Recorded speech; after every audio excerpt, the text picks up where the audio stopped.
کہ ہمارے عزیز فوت ہو گیا، وہ کہتے ہیں کہ اگر ہم کل خانی وغیرہ نہ کریں تو رشتے دار تانا دیتے ہیں، ایک طرف رشتے دار تانا دیتے ہیں، ایک طرف حضور میں بیعت ہوتے ہیں۔ آدمی فوت ہو جائے اس کی تعزیت میں لوگ کل خانی 40واں کرتے ہیں، اس بارے میں بتائیں رسول اللہ صلی اللہ علیہ وسلم پیغمبر نے اپنے کسی صحابی کے نہ کل کیا، نہ 40واں کیا، نہ 7واں کیا، اور اگر کوئی میت کے مرنے کے بعد 30 سال ثواب کے لیے قرآن خوانی کرواتا ہے تو یہ رقیہ نہیں بلکہ عبادت ہے نا، اس کے لیے ثبوت چاہیے اوپر سے، اور وہ ثبوت ہمارے پاس نہیں کرتے، اس کے لیے اجتماع کرنا، لوگوں کو بلانا، یہ عمل بدعت ہے۔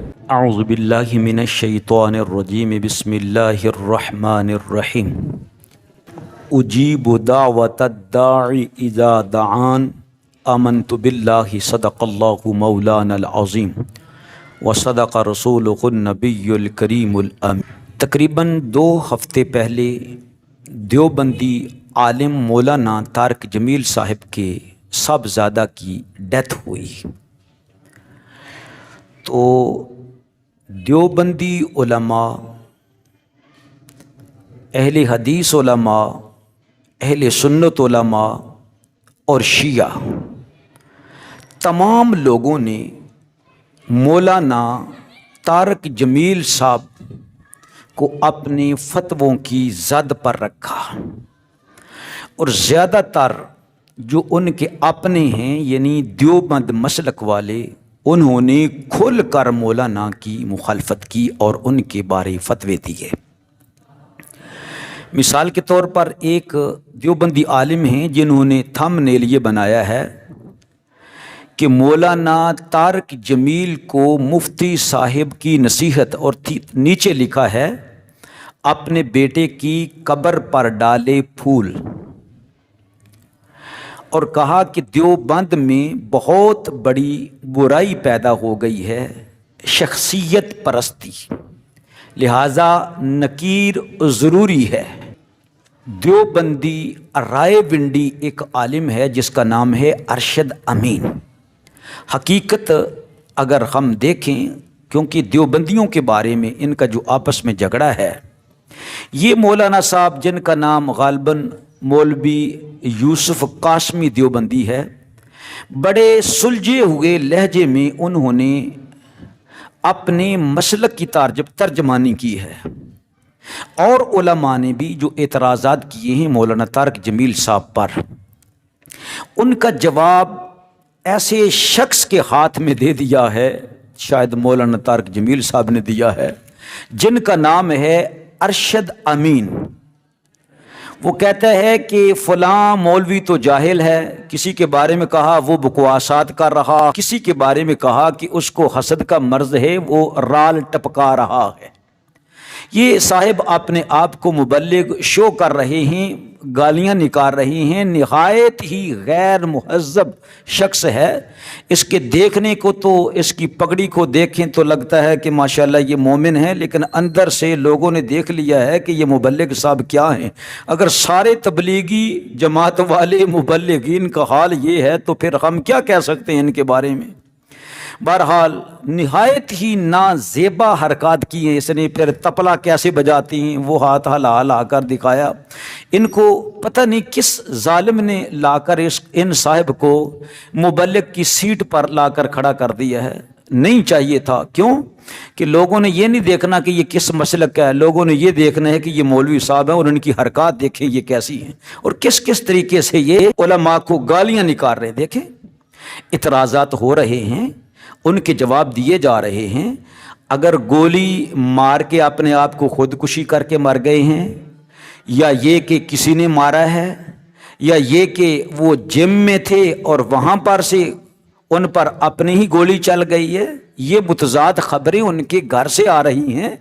جب ان کے گھر والوں نے بار بار کہا، مولانا طارق جمیل صاحب نے بھی کہا کہ میرے بیٹے پر مجھے زخمی پر زخمی نہ کیا جائے، تو لوگوں کو سمجھ آ گئی، تو لوگوں نے ان کو یہ کہنا ختم کر دیا کہ وہ خودکشی کر کے مرے ہیں۔ لیکن یہ صاحب جو ہیں جن کا نام ارشد امین ہے، یہ مولانا طارق جمیل صاحب کے سجن نہیں لگتے۔ میرا خیال کہتا ہے کہ ان کو لازمی طور پر مولانا صاحب سے کوئی دشمنی ہے جس کا یہ اظہار کر رہے ہیں، اور اس طریقے سے ان کی ترجمانی اور ان کا دفاع کر رہے ہیں۔ بہرحال ان مولانا صاحب کا تو ہم جائزہ بعد میں لیں گے، پہلے وہ علماء جو علماء دیوبند ہیں، مولانا طارق جمیل پر جو ان کی طرف سے اعتراضات کیے جا رہے ہیں، ایک یہ کہ مولانا کے بیٹے یوسف جمیل نے میڈیا پر آ کر خبر دی کہ میرے بھائی نے چوکیدار سے پسٹل لے کر اپنے آپ کو شوٹ کر لیا۔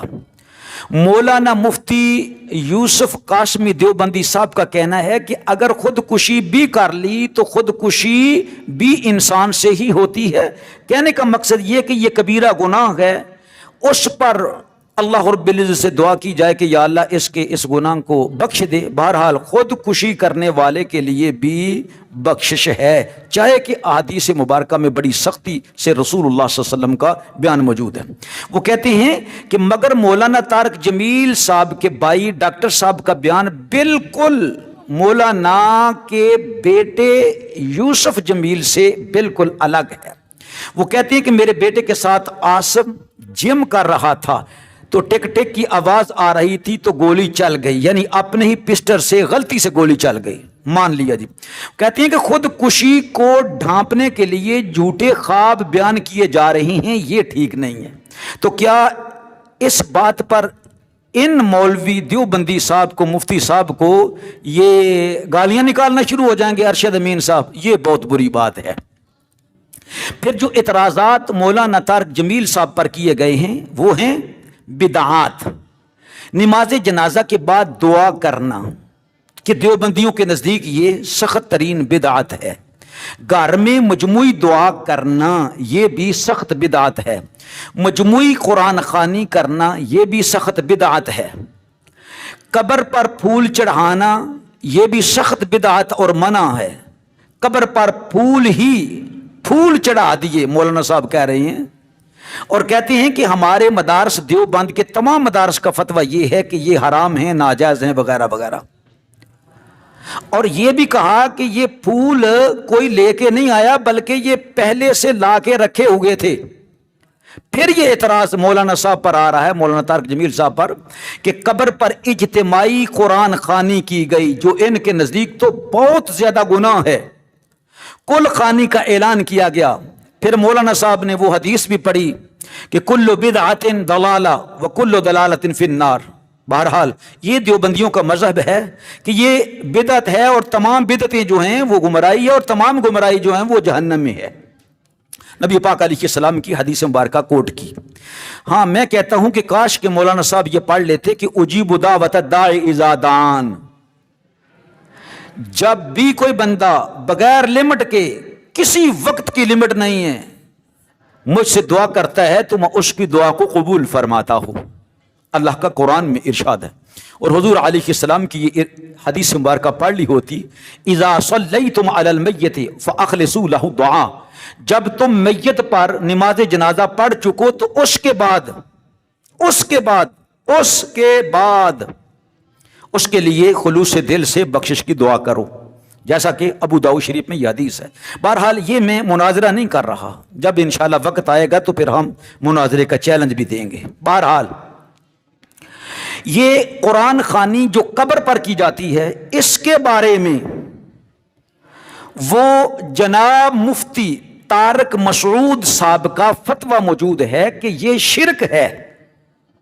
جیسے ہندو مورتیوں کے سامنے، دیوی دیوتاؤں کے سامنے بیٹھ جاتے ہیں تو تم بھی قبروں کے سامنے ایسے ہی بیٹھتے ہیں، یہ فتویٰ موجود ہے نیٹ کے اوپر، اور بڑا یہ دکھایا جا رہا، وائرل ہوئی ہے اس کی ویڈیو۔ بہرحال ہم غریب لوگ صرف یہ کہنا چاہ رہے ہیں کہ او مفتیوں، تم نے دین کو کیا سمجھا اور لوگوں کے سامنے کیا بیان کیا ہے؟ اب مجھے ذرا چند سوالات کے جواب دیں۔ قرآن خوانی کا سوال طارق مسعود صاحب سے ہوا تو کہا قرآن خوانی کی دو اقسام ہیں، ایک ہے دکانوں کے اندر وغیرہ دعا کرنا، یہ قرآن خوانی جو ہے یہ دعا کے طور پر ہے، اس کو رقیہ کہتے ہیں، یہ جائز ہے۔ اور دوسرا کہا کہ مرنے کے بعد اصال ثواب کے لیے لوگوں کو بلانا، اجتماع کرنا وغیرہ، کہتا ہے کہ یہ بدعت ہے۔ مرزا جیلمی سے پوچھا گیا تو اس نے کہا جی گھر والے مل کے کر سکتے ہیں، باہر والے نہیں کر سکتے۔ لگتا ہے ان کے دماغ کے اندر ایک چیز فٹ ہو گئی ہے کہ اپنی مرضی سے دین پر چلو اور لوگوں کو چلاؤ اور فتوے دو، جبکہ نبی پاک علیہ الصلوۃ والسلام نے ان لوگوں کے بارے میں ارشاد فرمایا ہے کہ وہ لوگ ان سے سوال پوچھیں گے، وہ خود بھی گمراہ ہوں گے اور لوگوں کو بھی گمراہ کریں گے۔